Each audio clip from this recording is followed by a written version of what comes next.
le pido que incline su rostro y me acompañe en una oración. Señor, gracias por el día de hoy, por esta semana que nos has regalado y que hasta el día de hoy nos has sostenido y nos sostendrás, Señor. Gracias por tu palabra y te pedimos hoy que tomes nuestro corazón, nuestras mentes, nuestra vida y que todo lo que escuchemos sea siempre para tu gloria y para enfocarnos en entender que solo por gracia, solo por tu amor, solo porque a ti te ha placido, Señor, es que estamos de pie en el día de hoy, que podemos reunirnos como cuerpo tuyo, Dios, y escucharte a través de tu palabra, Dios, y oramos estas palabras en el nombre de tu Hijo amado Jesucristo. Amén. Bueno, les pido que abran la escritura en el libro de Romanos, el capítulo 5. Vamos a leer una porción de este texto que es del verso 1 al verso 11. Yo los voy a dirigir en la lectura, pero deseo que ustedes también abran la palabra y lean conmigo. Dice el verso 1 de Romanos capítulo 5. Por tanto, habiendo sido justificados por la fe, tenemos paz para con Dios por medio de nuestro Señor Jesucristo, por medio de quien también hemos obtenido entrada por la fe a esta gracia en la cual estamos firmes y nos gloriamos en la esperanza de la gloria de Dios. Y no solo esto, sino que también nos gloriamos en las tribulaciones, sabiendo que la tribulación produce paciencia y la paciencia carácter probado y el carácter probado esperanza. Y la esperanza no desilusiona, porque el amor de Dios ha sido derramado en nuestros corazones por medio del Espíritu Santo que nos fue dado. Porque mientras aún éramos débiles, a su tiempo Cristo murió por los impíos. Porque a duras penas habrá alguien que muera por un justo, aunque tal vez alguno se atreva a morir por el bueno. Pero Dios demuestra su amor para con nosotros, en que siendo aún pecadores, Cristo murió por nosotros. Entonces, mucho más habiendo sido ahora justificados por su sangre, seremos salvos de la ira de Dios por medio de él. Porque si cuando éramos enemigos fuimos reconciliados con Dios por la muerte de su Hijo, mucho más habiendo sido reconciliados, seremos salvos por su vida. Y no solo esto, sino que también nos gloriamos en Dios por medio de nuestro Señor Jesucristo, por quien ahora hemos recibido la reconciliación. Quisiera empezar este momento con una frase de un escritor, C.S. Lewis. Él dice: pero debo decir lo que es verdad, naturalmente, que estoy de acuerdo que la religión cristiana es a la larga indeciblemente consoladora, pero no empieza con consuelo, empieza con el desaliento, dice el autor del libro de las Crónicas de Narnia. Hace algún tiempo tuve la oportunidad de hablar con un hermano de la iglesia y hablamos acerca de la adulación. Todos nosotros nos sentimos contentos cuando alguien habla de lo inteligente que somos o del buen trabajo que hacemos. Hace un tiempo vi un programa llamado Jefe Encubierto. Ese programa hablaba de un dueño de una empresa muy importante, Subway, bueno, McDonald's, cualquiera, y él decidía volverse un empleado y ver cómo se comportaban sus empleados. Obviamente el programa muestra a un personal con carisma increíble, gente que atiende muy bien, que tiene una historia bastante difícil de vida, pero que sigue para adelante. El jefe, al final del programa, se revela a sus empleados y obviamente los empleados se asombran de ver esto y después él decide darles algunos incentivos, o les aumenta el sueldo, o les da una nueva posición en la empresa, una beca, un viaje, cualquier cosa para valorar sus esfuerzos. Ahora, imagínense por un momento que usted es el dueño de la empresa y usted va a pertenecer al programa de jefe encubierto y se encuentra con un empleado déspota, orgulloso, despreciable, flojo. Le pregunto cuál sería la consecuencia de esa actitud que usted ve en él. ¿Cómo quisiera premiarlo a él? ¿Se sentiría a gusto usted como jefe otorgarle algún reconocimiento por ese comportamiento? Ahora, agregue a esto que ese empleado no solamente es un mal empleado, sino que se roba el dinero de la empresa. Ahora, esto es terrible, ¿verdad? ¿Cómo debería responder usted como empleador? Es la pregunta. En este texto que vamos a estudiar, quisiera que lo rotularan bajo el título de regalos inmerecidos. Hoy vamos a ver 4 puntos acerca de la justificación. Y quisiera que los anote si tiene la oportunidad o si quiere anotarlos. El primer punto es justificados por medio de Cristo. El segundo punto es justificados para gloriarnos en Dios. El tercer punto que vamos a tocar es justificados a pesar de quiénes somos. Y el último es justificados para vida.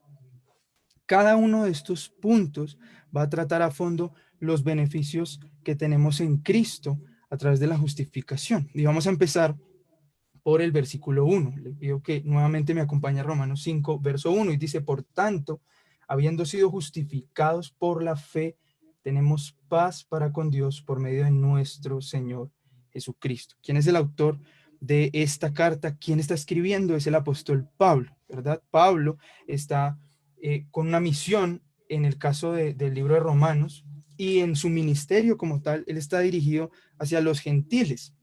Mire Romanos 1, verso 14. Tengo obligación tanto para con los griegos como para con los bárbaros, para con los sabios como para con los ignorantes. Así que, por mi parte, ansioso estoy de anunciar el evangelio también a vosotros que estáis en Roma.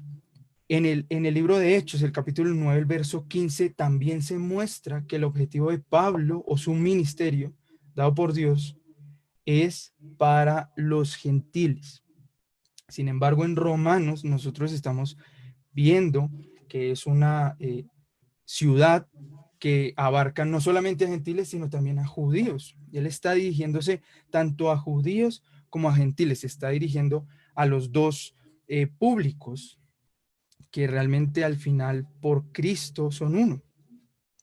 Ahora, entendiendo esto, dirigido el público, los judíos, los gentiles, que es Pablo quien está escribiendo, el desarrollo de la carta empieza en el capítulo 1, verso 16 al 17. Esa es la temática que vamos a ver durante todo el texto que vamos a estudiar.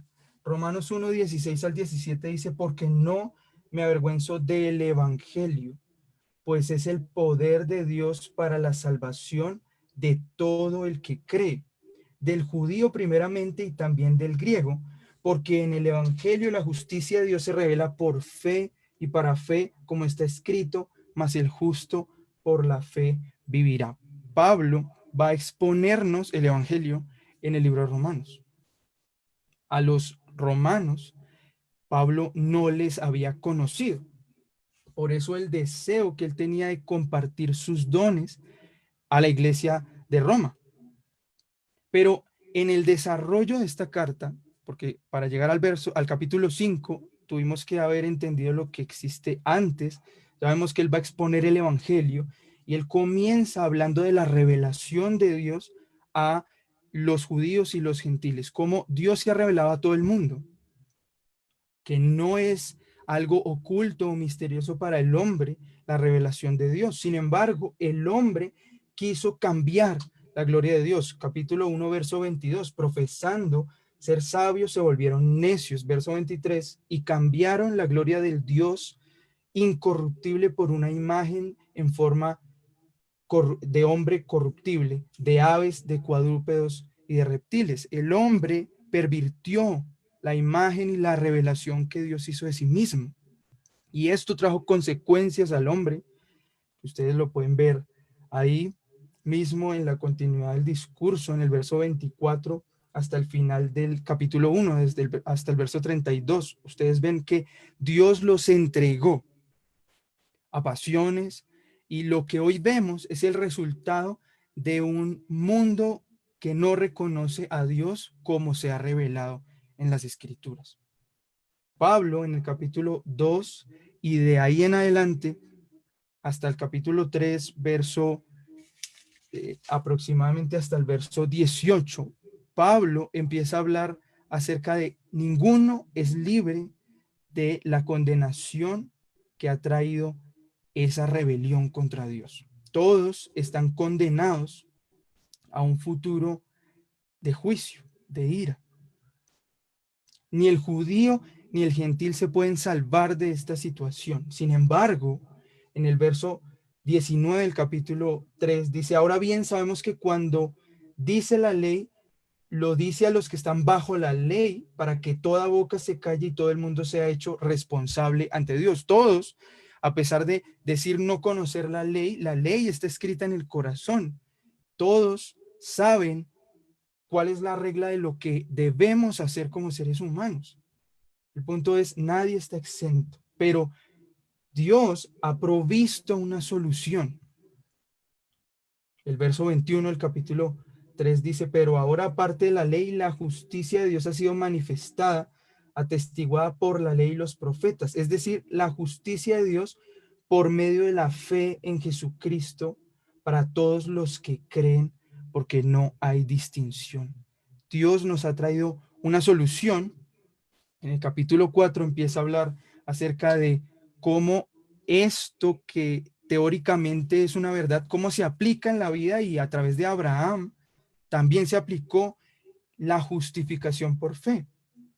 Ahora nos incluye ese testimonio de Abraham también a los creyentes. Verso 23 del capítulo 4, y no solo por él fue escrito que le fue contada, sino también por nosotros, a quienes será contada, como los que creen en aquel que levantó de los muertos a Jesús nuestro Señor, el cual fue entregado por causa de nuestras transgresiones y resucitado para nuestra justificación.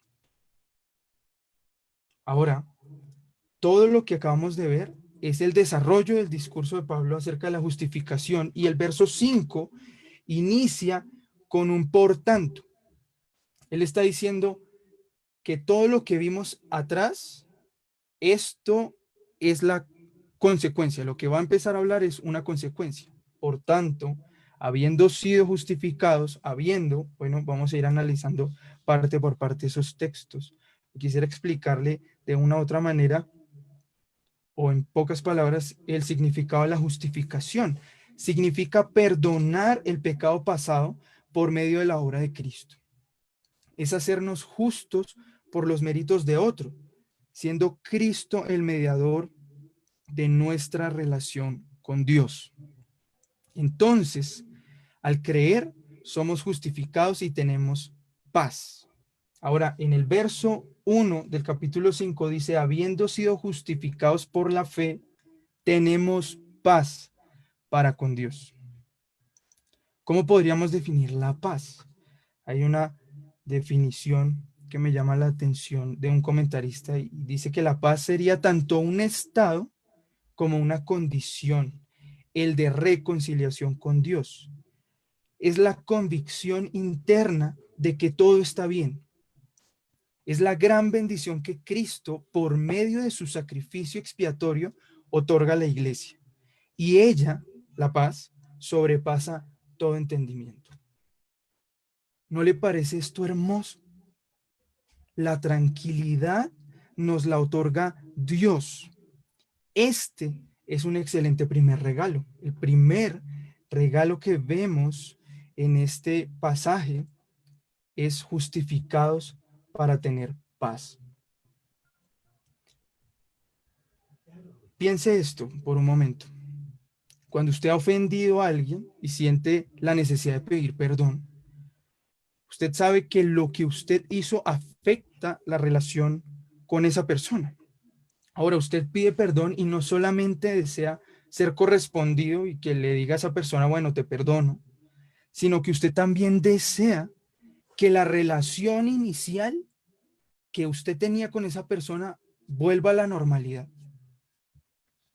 Ahora, esto que estamos viendo significa la paz que tenemos en Cristo. Pablo nos muestra un peso pesado con los resultados de la justificación. Esta paz no se da por medio de nuestra fe. Más bien, la paz nos es otorgada por aquel en quien se deposita nuestra fe. Miren ahí el verso 1. Habiendo sido justificados por la fe, tenemos paz para con Dios por medio, es por Cristo. La paz nos es otorgada por medio de Cristo. Ahora, esas palabras dice, por medio de nuestro Señor Jesucristo. El Señor Jesucristo. Este título nos muestra autoridad, la autoridad de Cristo.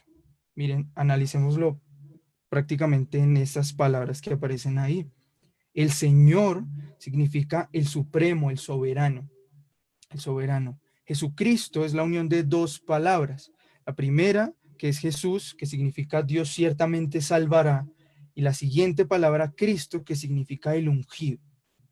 Ahora, lo que está colocando Pablo en ese texto es la autoridad de Cristo, que a través de Cristo tenemos nosotros la seguridad de la paz con Dios. Ahora, podríamos decirlo de una u otra manera, lo que está diciendo el texto es que el mediador entre Dios y los hombres es el supremo Salvador que ha sido ungido. Eso es lo que está diciendo el texto. Acompáñeme a Hebreos, capítulo 7, verso 25. Es importante reconocer el rol de Cristo en nuestra justificación por esta razón. Verso 25. Por lo cual, él también es poderoso para salvar para siempre a los que por medio de él se acercan a Dios, puesto que vive, ojo a esto, perpetuamente para interceder por ellos. Amado, nuestro Señor Jesucristo siempre está intercediendo por nosotros. Eso es una bendición, es un gozo. Deberíamos alegrarnos simplemente en saber que Jesucristo está perpetuamente interviniendo por nosotros. Eso es una bendición, es un regalo inmerecido. Y como les había dicho, el primer título que lleva este estudio es Justificados por medio de Cristo. Estamos viendo que nuestra justificación es por medio de Cristo. Ahora, no quiero que subestime la autoridad de esas palabras que aparecen ahí, el Señor Jesucristo, porque no solamente está mostrando que Cristo en su poder hizo esa reconciliación posible, sino también muestra la garantía de la obra que hizo Cristo por nosotros. Piense otra vez, por un momento, tiene la oportunidad de comprarse unos zapatos. Usted piensa primero en dónde va a adquirir los zapatos. Hay muchos lugares donde comprar zapatos. Pueden ser cómodos para su bolsillo, puede contar con un producto que quiera, o hasta va y ve un producto y dice, bueno, no creía que era lo que quería comprar, pero lo compra. Pero yo conozco un lugar, y sé que muchos de ustedes conocen esos lugares, donde ustedes consiguen tenis de marca, entre comillas, pues usted va y pregunta, ¿y cuánto valen? Usted ya se imagina una cantidad exorbitante, pero le dicen, vale 40,000, vale 35,000 pesos, se los dejo en 35,000 pesos. Usted dice, una ganga de zapatos. Y luego usted va y da una vuelta, dice, ya vuelvo, da una vuelta y entra a una tienda autorizada o reconocida y usted ve los mismos zapatos, bueno, y los pregunta y están por encima de los 120,000, 150,000 pesos. Usted diría, bueno, pues son zapatos, me los puedo poner y ya está. Pero, ¿dónde se encuentra el problema real de esas dos empresas o de los zapatos que usted compra? El problema está en que al momento de que alguno de los tenis se dañe, tanto los buenos como los malos, aunque usted sabe que es más probable que se dañen los malos primero, los 35.000 pesos que usted gastó no le garantizan que puede tener un reembolso por esos zapatos. Lo perdió todo, porque no es legítimo. Cuando ve usted el texto y muestran las palabras el Señor Jesucristo, esas tres palabras, Señor, Jesús y Cristo, son sustantivos, son los nombres de Cristo. Esos sustantivos nos pueden a nosotros dar la certeza, la perdurabilidad, la efectividad de nuestra justificación. Nos muestra que la relación de tranquilidad y cercanía con Dios son 100% reales por medio de Jesucristo. No hay más. Esté seguro de la paz que trae el Señor Jesucristo. Su autoridad lo es todo. Ahora miremos el segundo resultado, que es dentro de la justificación por medio de Cristo para vivir en la gracia. El verso 2 del capítulo 5 de Romanos dice, por medio de quien también hemos obtenido entrada por la fe a esta gracia en la cual estamos firmes y nos gloriamos en la esperanza de la gloria de Dios. Entonces ya conocemos que la justificación trae paz entre Dios y la persona, o sea, nosotros. Pablo ahora agrega otro regalo. Tenemos entrada a la gracia. La gracia es algo maravilloso para nuestras vidas. Cristo, como lo vimos ahorita en Hebreos 7:25, Cristo mantiene la relación entre Dios y el hombre y le permite caminar de otra manera en su vida, de una manera agradecida. Entonces la gracia es una forma de vivir. Este es un punto que pocos de nosotros reflexionamos, y es Dios hace caer el sol sobre justos e injustos. Y en el ministerio terrenal de Cristo, en Lucas 17, 11 al 19, nosotros encontramos un episodio que caracteriza la forma en la que muchos de nosotros nos comportamos y los hombres en general se comportan. Recuerden que él fue y sanó a 10 leprosos, pero los versos 15 y 16 muestran que de esos 10, solo uno vino a agradecerle a él. Solo uno vino a agradecerle. Y lo peor de todo, bueno, es algo bueno, pero triste para la condición o el objetivo de Cristo, y es que el único que vino no era judío, era un extranjero. En el verso 18 lo dice. Ustedes lo pueden leer más adelante. Pregúntese esto, ¿cuántas veces usted y yo hemos agradecido a Dios por su obra? ¿Usted reconoce el gran beneficio que hemos recibido al ser justificados? O podemos preguntarnos lo mismo que Pablo dice en Romanos 2:4. ¿O tienes en poco las riquezas de su bondad, tolerancia y paciencia? Podemos definir entonces la gracia como un estado en el cual el creyente es colocado. Está en un estado de benevolencia continua de parte de Dios. Y esto difiere de la gracia común, de la manera en la que Dios sustenta al mundo y a las personas que aún no creen en Él. Es diferente porque es un acto de benevolencia relacional. La relación que ustedes y yo tenemos en Cristo es totalmente diferente. Su gracia, la forma en la que experimentamos la gracia de Dios es diferente. Ahora, este estado de gracia nos da esperanza. La benevolencia de Dios derrama en nosotros una seguridad, y es la seguridad de que veremos la gloria de Dios, lo dice el mismo verso. ¿No le parece a usted que es un regalo maravilloso? ¿Recuerda usted el repudio que sentía o la indiferencia que tenía al escuchar temas relacionados con Dios?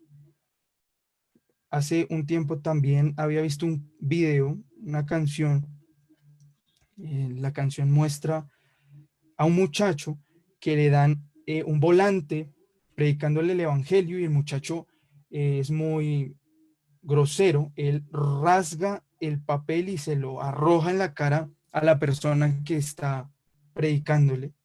Y el video, la canción, porque es una canción, muestra cómo esta persona desde que hizo eso empieza a tener una experiencia con Dios y se arrepiente de sus pecados y llega a Cristo. Llega a Cristo. Y al final de la canción muestran otra vez a ese muchacho ya creyente, ya es un creyente y está evangelizando y pasa lo mismo que él había hecho unos años atrás, y es que él estaba predicando el evangelio, llega una persona, rompe el panfleto y se lo bota en la cara. Ese video es conmovedor por una cosa y me hace reflexionar en lo conmovedor que es ver cómo Dios ha cambiado nuestros deseos y anhelos y han sido transformados. Ahora piense esto, sus intereses ya no se encuentran en lo terrenal. Usted y yo ahora estimamos todo como basura por amor a Cristo.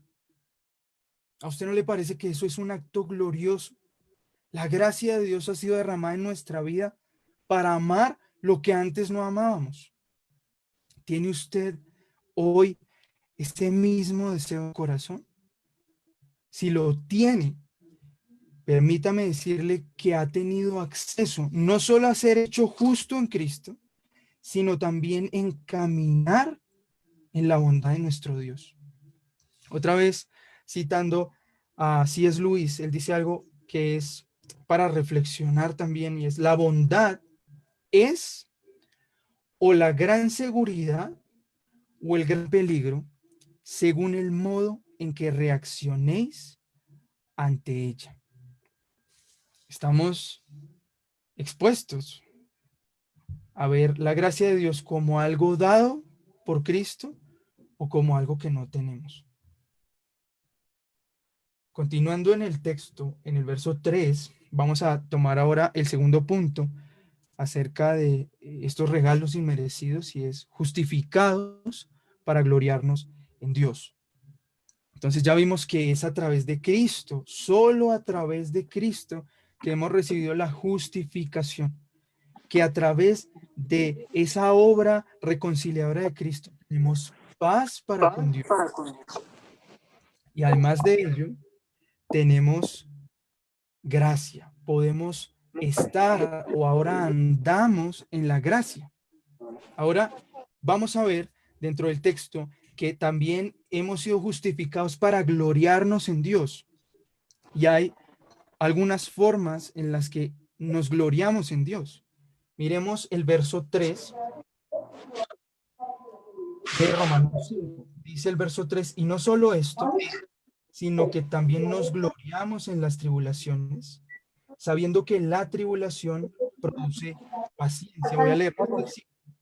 Y la paciencia, el carácter probado, y el carácter probado, esperanza, y la esperanza no desilusiona, porque el amor de Dios ha sido derramado en nuestros corazones por medio del Espíritu Santo que nos fue dado. Un segundo.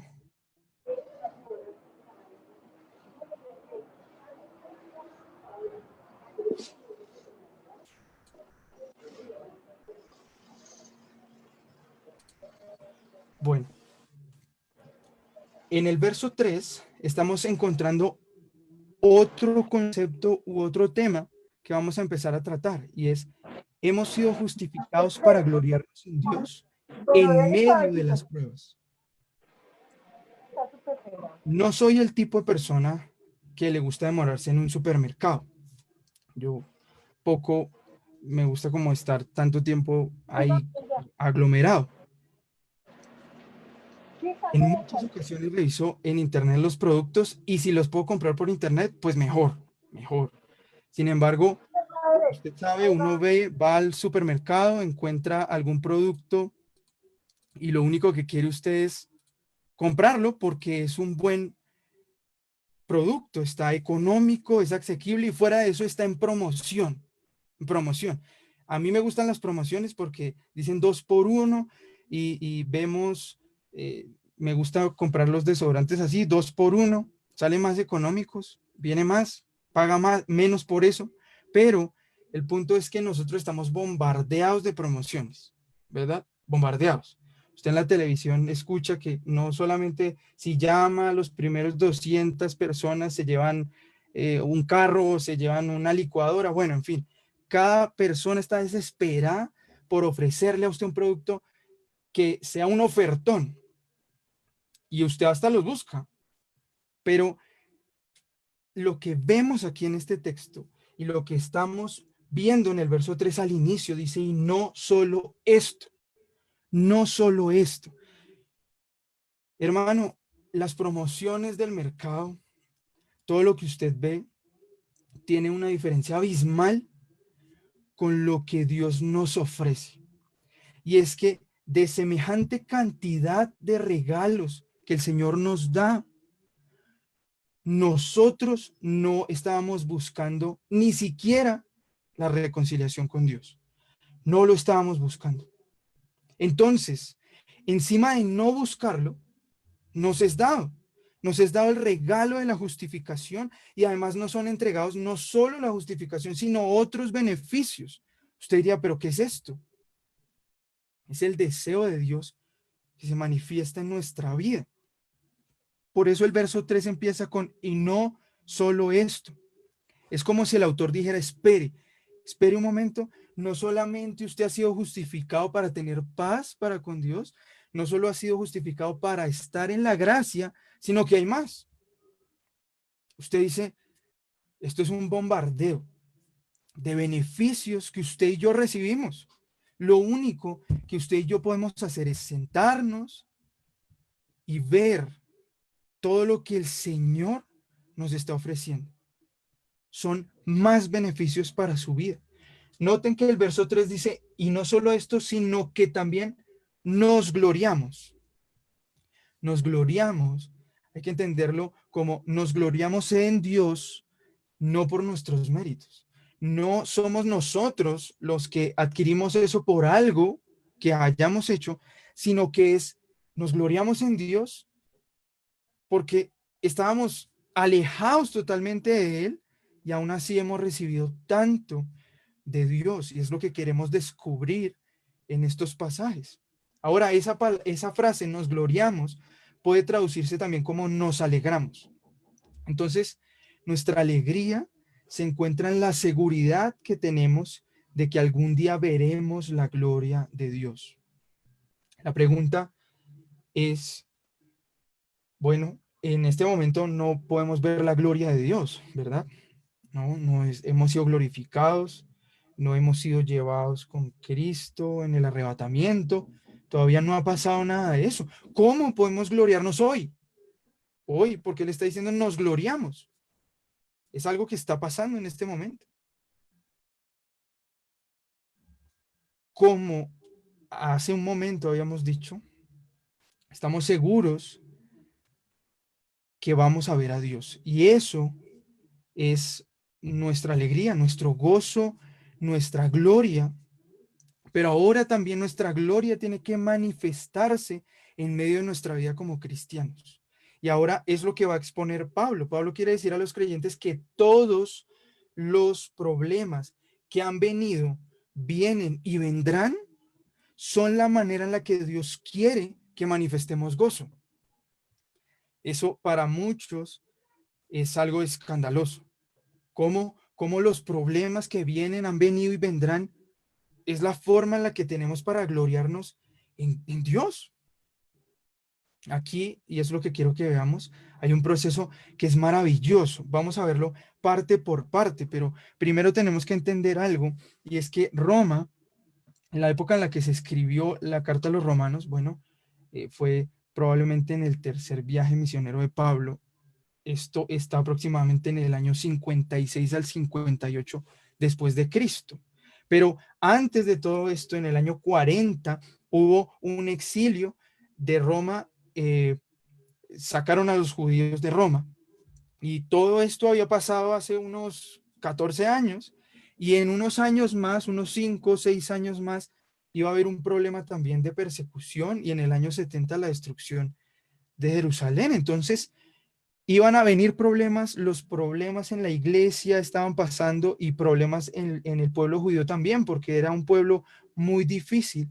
era un pueblo muy orgulloso y no querían ser gobernados por unos gentiles, entonces era muy común que ellos se rebelaran y eso hacía que el imperio los oprimiera y todo esto traía problemas, todo esto traía luchas, inconvenientes, dificultades, críticas por el nuevo movimiento que se estaba dando, que era el cristianismo, por el judaísmo también se estaba criticando, todo esto iba encima de los creyentes. Y Pablo está hablando de esta situación y está llamándolos a ver a Dios en medio de los problemas y esto va a quedar para la posteridad. Ahora, durante todo este proceso, estamos viendo que Pablo proyecta un problema, que es la tribulación, ¿verdad? Ese es el primer punto. La tribulación produce paciencia. En el texto nos está diciendo. Ahora, como les dije, podemos definir la tribulación como una prueba o un problema. Son situaciones que generan una tensión. Pueden venir desde cualquier dirección, pero el resultado en el creyente tiene que ser el mismo. Son estos tipos de texto, estos textos que acabamos de leer, del 3 al 5, donde comúnmente usted escucha que los problemas traen dinero y traen prosperidad material. Bueno, si usted es un creyente y cree en esto, permítame decirle que no es cierto. Este texto no nos está hablando de dinero, de cosas materiales. Lo que estamos viendo a través de este estudio es que no es el objetivo de las pruebas. Por otro lado, si hay gente que no es creyente y me está escuchando, también déjeme explicarle lo que este texto glorioso significa para nuestros hermanos, los romanos en esta época, y para nosotros en el día de hoy. Y sin duda es para santificar nuestras vidas. Dios utiliza estas situaciones para crear virtudes en nuestra vida. Eso es lo que hace Dios con los problemas. Miren que aquí hay una palabra y es la tribulación. Esto en el texto, en la estructura original, es un sustantivo negativo. Curioso, me llama la atención que sea ese el único sustantivo negativo que aparece en el texto. Pero miren ahí en el verso, bueno, en ese mismo verso 3, no solo esto, sino que también nos gloriamos en las tribulaciones, ojo a esto, sabiendo que la tribulación produce paciencia. Ese es un sustantivo, pero es un sustantivo positivo. En la estructura del texto original aparece como un sustantivo positivo. Entonces, lo que nos quiere decir el texto es lo siguiente. El problema trae un beneficio para el creyente, trae paciencia. La paciencia es una virtud. Y como ustedes saben, en Gálatas 5:22 hace parte del fruto del Espíritu. Es un aspecto positivo para nuestra vida como creyentes. Recuerde que al hablar de paciencia, el primer personaje que se nos viene a la cabeza es Job, ¿verdad? En medio de su prueba, la paciencia fue una de las virtudes que pudo fortalecer. Por eso hoy usted escucha comúnmente tener la paciencia del sabio Job. Tenga la confianza en Dios que esa virtud está en usted, porque hace parte del fruto del Espíritu y el fruto del Espíritu está en usted, con todas las virtudes que eso trae. Amor, gozo, paz, paciencia, benignidad, bondad, fe, mansedumbre, templanza. Entonces, todo eso está en usted. La paciencia está en usted. Esto es un regalo de Dios. Ahora, miren que en el verso 4 y 5 hay una forma en la que en la época se escribía y Pablo está utilizándola, es como una cadena. Está utilizando una cadena en estos textos. Mire, y no solo esto, sino que también nos gloriamos en las tribulaciones, sabiendo que la tribulación produce paciencia y la paciencia, verso 4, carácter probado y el carácter probado esperanza y la esperanza no desilusiona. Entonces, se dan cuenta, es como una cadena. Es una cadena que va uniendo esas virtudes, empezando por una que pensamos está podrida, que es el problema. Sin embargo, Dios usa la tribulación para llenar de virtudes al creyente. Ahora, miren esto, es consecuente, ¿verdad? Y es una cadena solamente de aspectos positivos. El verso 4 empieza con el carácter probado. Y nosotros debemos entender que el carácter probado es la madurez. El verso continúa diciendo que la paciencia trae madurez y la madurez produce esperanza. Y esa esperanza está fundamentada en el desarrollo de virtudes que provienen de las dificultades. Esa es la cereza del pastel. Aquí está la tribulación, aquí está la paciencia, aquí está la madurez, y eso trae esperanza, trae una esperanza. Y el verso 5 inicia diciendo, la esperanza no desilusiona. Cuando usted es un creyente maduro, su esperanza no está puesta en algo endeble, porque ha sido formado a través de las tribulaciones, de los problemas. Usted ha sido formado para entender que eso tiene un beneficio para su vida como creyente y trae una esperanza que no desilusiona. Es muy importante verlo así. Pablo menciona algo parecido acerca de la esperanza que tenemos nosotros, aunque es un evento un poco más allá. Quisiera que lo viésemos. Segunda de Tesalonicenses capítulo 7,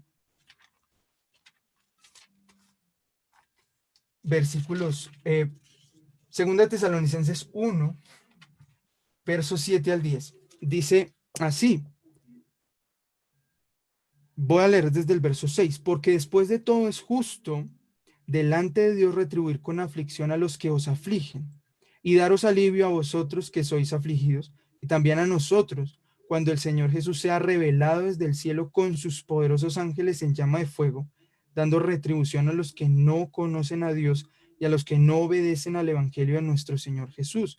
Estos sufrirán el castigo de eterna destrucción, excluidos de la presencia del Señor y de la gloria de su poder, cuando Él venga para ser glorificado en sus santos en aquel día y para ser admirado entre todos los que han creído, porque nuestro testimonio ha sido creído por vosotros.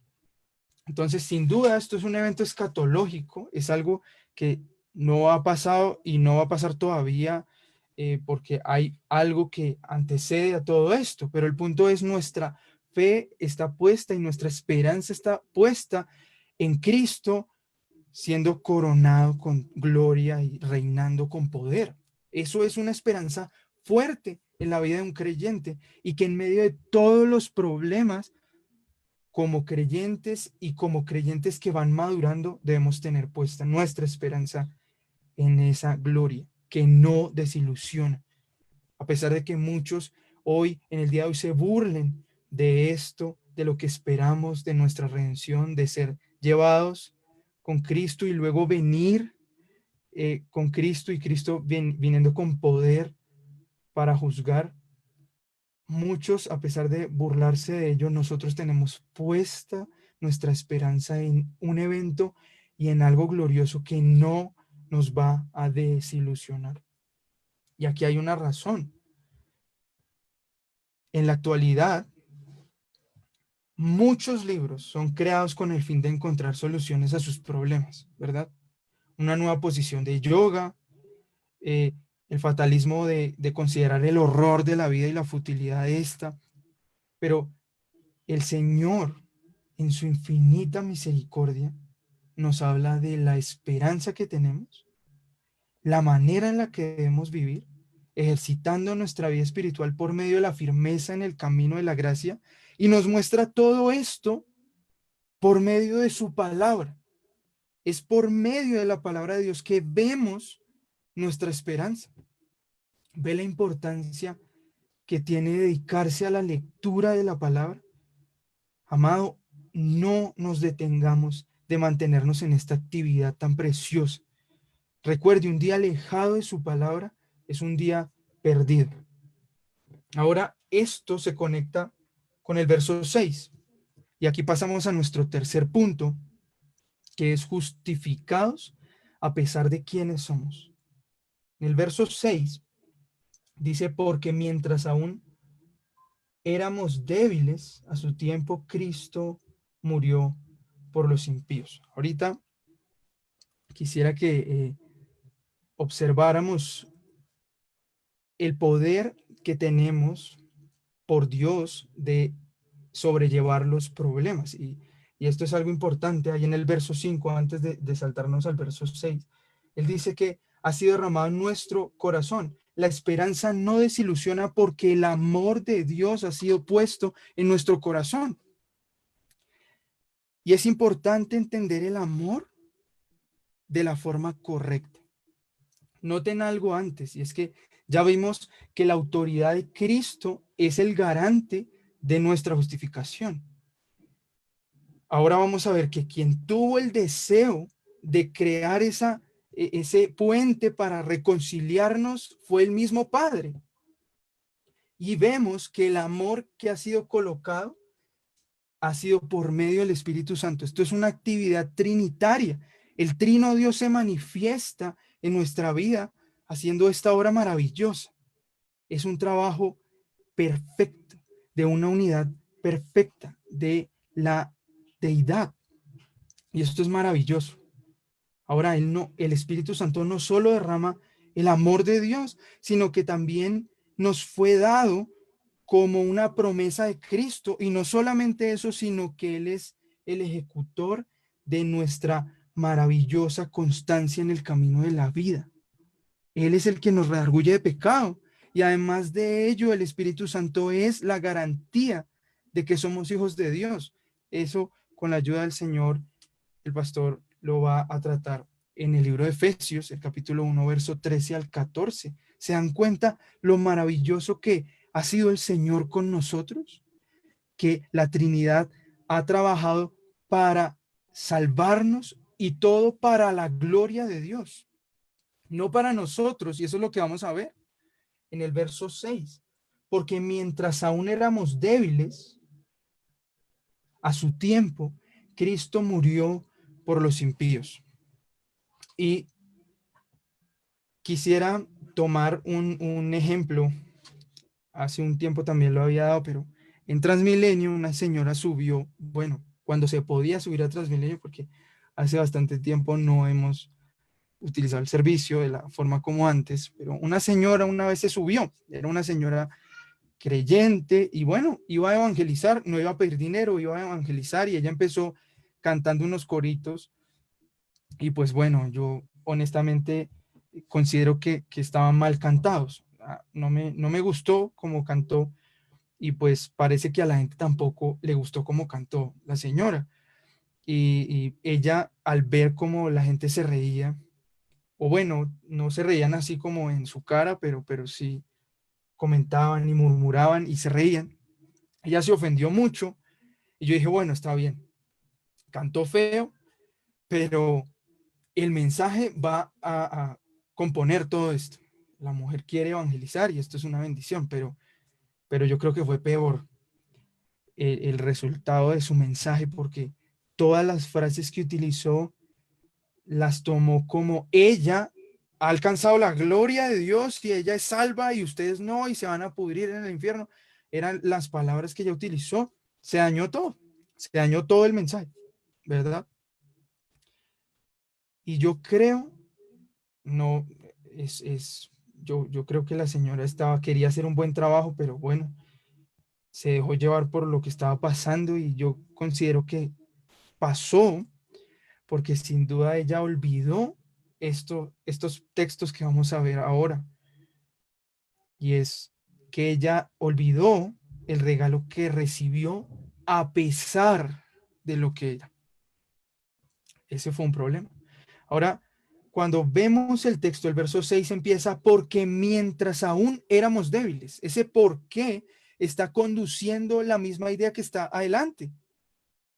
Usted diría, wow, me llené de amor, el amor de Dios derramado a través de su Espíritu Santo estoy colocado en una posición diferente, gracias a Dios, pero muchas veces nos empompamos o estamos en una posición distinta, ¿verdad?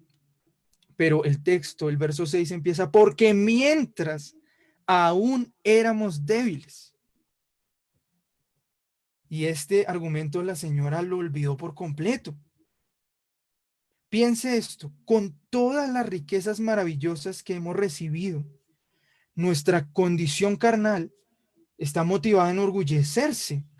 Ahora imagínese que Pablo nos está hablando y usted empieza a levitar. Es como si usted quisiera ya estar en la gloria de Dios, pero Pablo lo coge del tobillo y lo baja y le dice, hey, recordemos que todo lo que hemos recibido, tanto la justificación como todo lo que ha seguido y que hemos visto, ha sido porque Dios lo ha colocado en nuestros corazones. Eso es un error común. Mire lo que dice el pastor MacArthur. Dice, el amor humano natural se basa casi de forma invariable en la atracción generada por el objeto amado y estamos inclinados a amar a la gente que nos ama a nosotros. En consecuencia, tendemos a atribuir a Dios esa misma clase de amor. Creemos que su amor por nosotros depende de lo bueno que somos o de cuánto le amamos a Él. Y yo creo que el pastor MacArthur no pudo haberlo dicho mejor. Hermanos, no debemos creernos privilegiados de una manera altiva. El texto dice algo claro y es, éramos débiles. Esta debilidad no es digna de compasión. Sergio nos habló acerca de eso también y hoy quiero volverlo a tocar un poco y es que esta debilidad, lo que dice el texto es un acto de rebeldía realmente. Es la consecuencia de nuestra entrega al pecado. Somos débiles moralmente. Es lo que quiere decir el texto. En muchas ocasiones nosotros malinterpretamos la palabra débiles, la consideramos como una enfermedad. Es como si pensáramos que Cristo nos ve tirados en el suelo, agotados por una lucha incesante contra el enemigo, y al no poder hacer nada, Él interviene por nosotros y nos salva. No podemos sentarnos a considerar esta posición. No podemos considerar nuestra vida pasada con dulzura, sino con tristeza.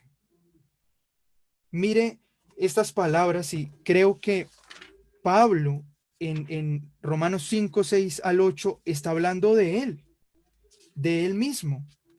Miren en Primera de Timoteo capítulo 1, voy a leer por ustedes el verso 12 al 17. Dice, doy gracias a Cristo Jesús nuestro Señor que me ha fortalecido, porque me tuvo por fiel poniéndome en el ministerio. Ojo a esto, aún habiendo sido yo antes blasfemo, perseguidor y agresor, sin embargo, se me mostró misericordia porque lo hice por ignorancia en mi incredulidad. Pero la gracia de nuestro Señor fue más abundante con la fe y el amor que se hallan en Cristo Jesús. Palabra fiel y digna de ser aceptada por todos. Cristo Jesús vino al mundo para salvar a los pecadores, entre los cuales yo soy el primero.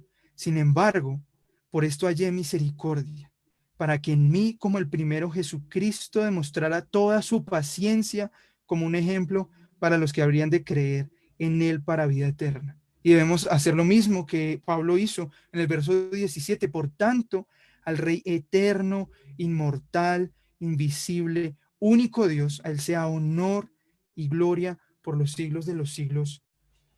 Amén. El texto nos está diciendo que nuestro panorama real es que éramos débiles porque estábamos entregados a las pasiones carnales. Usted y yo no éramos lo que creíamos ser. Más bien, estábamos en guerra con Dios. Estábamos levantando el arma contra Él. La actitud de Pablo al reconocer su estado anterior no es otra cosa que ser agradecido. Mire lo que continúa en el texto. Porque mientras aún éramos débiles, a su tiempo, Cristo murió por los impíos. Eso es una declaración impactante para el que se jacta, y para el que no se jacta también es impactante. Pablo no solo nos está sujetando el tobillo, sino que nos baja, nos arrastra al suelo y nos hace ver nuestra condición, nuestra triste condición antes de creer en Cristo.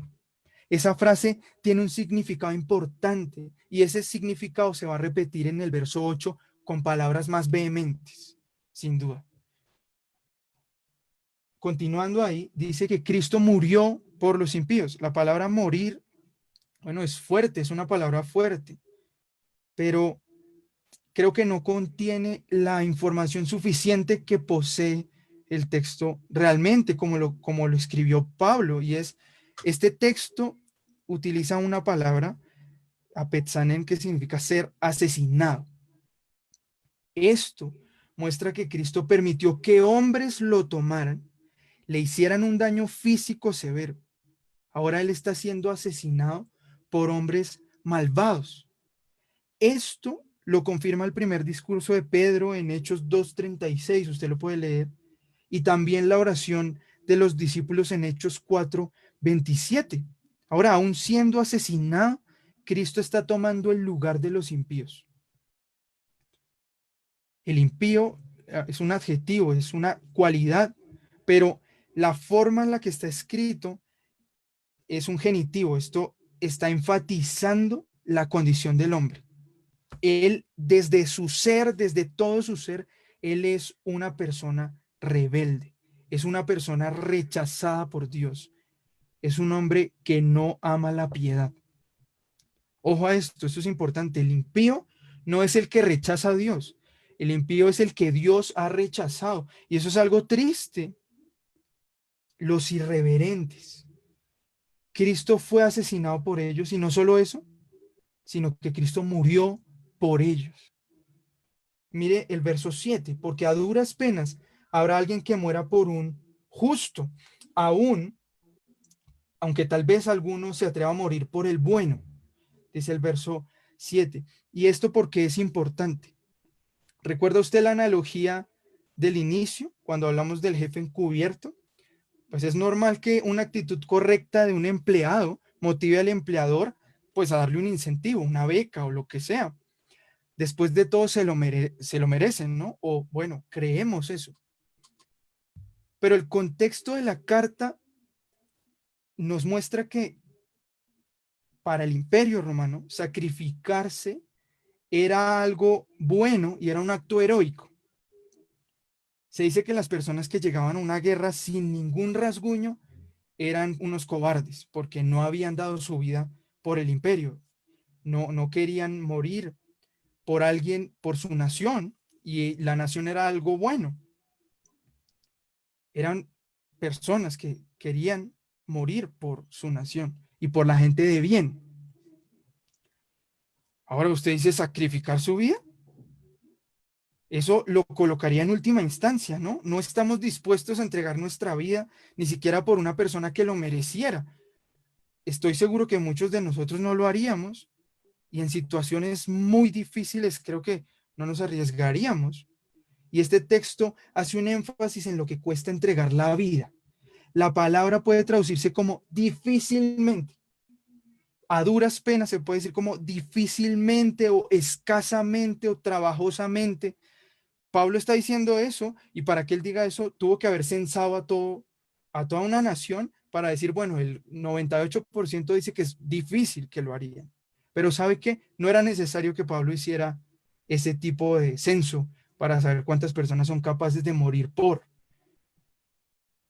Piense esto, todas las personas tienen amor por sí mismos. Dentro de una cultura romanizada, pues con más veras tienen amor por sí mismos. Yo pienso que el amor que tenían por ellos mismos era hasta más del que debían tener por sí mismos. Y recuerde usted que dentro de esa cultura era normal hablar de ese amor y ese cuidado que tenían por sí mismos. El mismo Pablo en Efesios 5:28 al 29 dice, Él llama a los esposos a amar a sus esposas como aman a sus propios cuerpos. Entonces es claro que la cultura nos muestra que la gente no sería capaz de morir por alguien, así sea bueno. No eran capaces. Evidentemente no existía tal capacidad humana para sacrificarse por algo, por alguien bueno. No se iban a sacrificar por alguien que moralmente lo mereciera. ¿Ve cómo se vuelve sugerente el discurso de Pablo? Pablo va a introducir algo en el verso 8 que es insólito para nosotros, como yo no puedo creer que alguien sea capaz de morir por el bueno. Y ahora Pablo dice, no, no, no, es que eso no es todo. No solamente vamos a considerar que Cristo murió por el bueno, sino que el verso 8 rompe el esquema humano y nos dice, pero Dios demuestra su amor para con nosotros en que siendo aún pecadores, Cristo murió por nosotros. Usted dirá, ¿cómo es esto? Con las 5 palabras que inician, pero Dios demuestra su amor, son suficientes. La cultura grecorromana estaba acostumbrada a considerar a los dioses como seres enojados, que constantemente le pedían a la humanidad cualquier tipo de sacrificio. Era la única manera de saciarlos. Y muchas personas creen que Dios, el Dios verdadero, también es así. Y muchos, antes de ser creyentes, considerábamos lo mismo acerca de nuestro Dios. Pero la ira de Dios no se satisface de la forma en la que nosotros creemos o que la cultura cree. No es así. Miren esto, Dios es perfecto. Dios es perfecto en sus atributos. Dios es perfecto en su ira. Dios es perfecto en su amor. Nuestra mente no puede entender estas verdades porque no tenemos perfecciones en nuestra forma de amar. Nosotros no amamos como Dios ama. Deberíamos, pero no lo hacemos. Nos airamos y no nos airamos como Dios. No lo hacemos. La palabra que corresponde a este texto significa afecto. Hay una palabra muy bonita que es su querido amor, su querido amor. Y lo que quiere decir el texto es que su amor se muestra a nosotros porque a Él le place. Él lo quiere dar. Él muestra su amor. Eso es una actividad presente, es algo constante, es también sumamente importante para reconocer quién tiene la voluntad de exhibir el amor y sobre quién. Dios es el que ha decidido mostrar su amor y Él ha decidido a quiénes mostrar su amor. Es algo soberano de Dios. Ahora, el texto realmente nos está diciendo esto. Dios tiene la voluntad de mostrarnos su propio amor a nosotros, dice el verso 8. ¿Quedan dudas acerca de las perfecciones de Dios? Nuestro Dios es el Dios verdadero y se muestra con poder y gran gloria a través de esta frase, que es hermosa. Dios muestra su querido amor por medio de Jesucristo, por medio de su amado Hijo. Su propio amor es Jesucristo. Él entregó a Cristo, lo entregó y el verso 8 dice, siendo aún pecadores. Estábamos en rebeldía con Dios y Él de su voluntad muestra su amor, demuestra su propio amor en que siendo aún pecadores, y esta frase tiene 2 palabras que muestran la condición pecadora. Estábamos aún en rebeldía con Dios, aún estábamos en rebeldía y Cristo era asesinado en nuestro lugar mientras nosotros alzábamos el puño. ¿Hay algo en lo que tengamos que gloriarnos, hermano? El apóstol, mientras llama la atención de los miembros de Galacia que consideran practicar religiosamente su vida como creyentes, pensando que eso los hacía más merecedores de la gracia, les dijo lo siguiente: pero jamás acontezca que yo me gloríe, sino en la cruz de nuestro Señor Jesucristo, por el cual el mundo ha sido crucificado para mí y yo para el mundo. Si tenemos otro motivo de gloria, no hemos comprendido lo inmerecedores que somos de este bello regalo. Hermano, esto es una maravilla. De las cadenas inmundas del pecado nos ha liberado, siendo pecadores, siendo transgresores, siendo aborrecidos por Dios. Él mismo nos llamó a reconciliarnos. Hermano, mientras usted escucha estas palabras, ¿no se siente compungido? ¿No se siente motivado a hincarse ante el Rey de Reyes? Este texto nos trae a la memoria a nuestro Señor, cómo fue tratado y cómo lo retrata Isaías 53, 3 al 9. Imagínese por un momento siendo nosotros los hombres que menciona el Salmo 1, aquellos hombres que desean ver derramar la sangre inocente, justificando el pecado diciendo que no hay Dios. Y en un instante, ser abiertos sus ojos y ver cuán terrible obra han cometido sus manos, viendo al Salvador morir para que la ira de Dios que estaba en su cabeza estaba a punto de ser derramada. Es como el centurión romano que vio morir al Señor. En un momento pudo ver la grandeza de aquel que pendía de la cruz muriendo por él, muriendo por nosotros.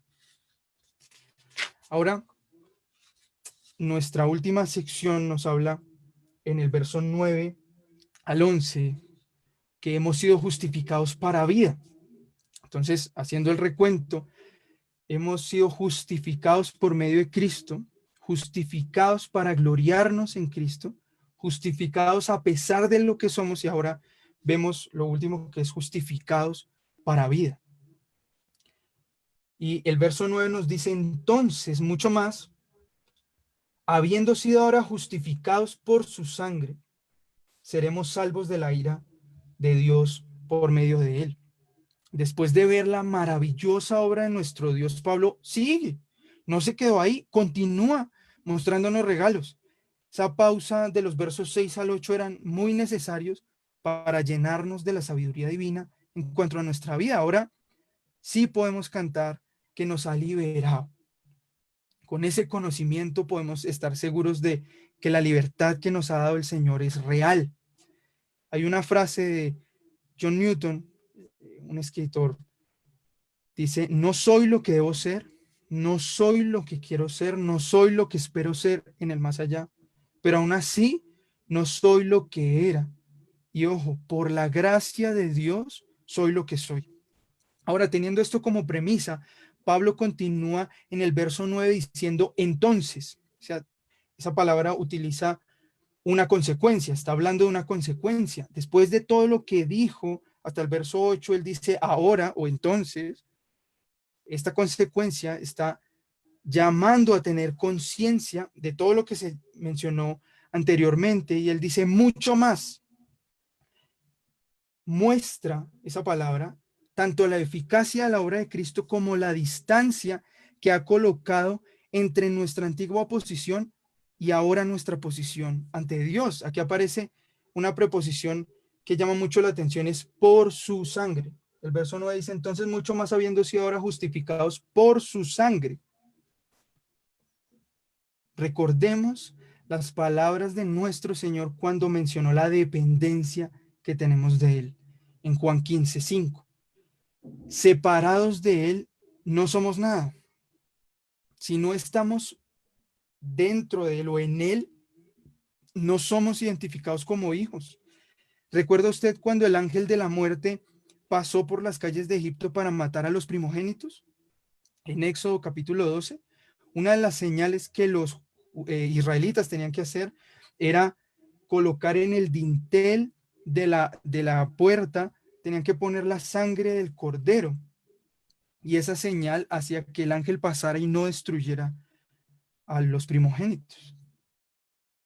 La señal de la sangre de Cristo en nuestra vida es la manera en la que el Padre ve la justicia de su Hijo en nosotros. Eso está en 1 Pedro 1:2. Usted puede ver que hemos sido rociados con la sangre de Cristo y el Espíritu hizo esa obra en nosotros. Entonces la justicia de Cristo es colocada en nosotros por medio de su sangre. Somos rociados con ella y eso hace que seamos salvos de la ira de Dios. Ahora, recuerde que fuimos justificados para tener paz, pero esta palabra seremos está en futuro. Seremos salvos de la ira. Eso también hace parte de nuestra esperanza. En este momento, la ira de Dios no ha sido derramada sobre la tierra, pero usted y yo como creyentes tenemos la certeza que vamos a ser librados y que fuimos librados de la ira de Dios. Ese privilegio es glorioso, es el justificados para vida y es para no morir. ¿Se dan cuenta el beneficio que trae la justificación? No solamente nos trae paz, nos ha traído maravillosas bendiciones. El beneficio de la vida nos lo trajo. Mire el verso 10. Porque si cuando éramos enemigos fuimos reconciliados con Dios por la muerte de su Hijo, miren esto, otra vez aparece mucho más, habiendo sido reconciliados, seremos salvos por su vida.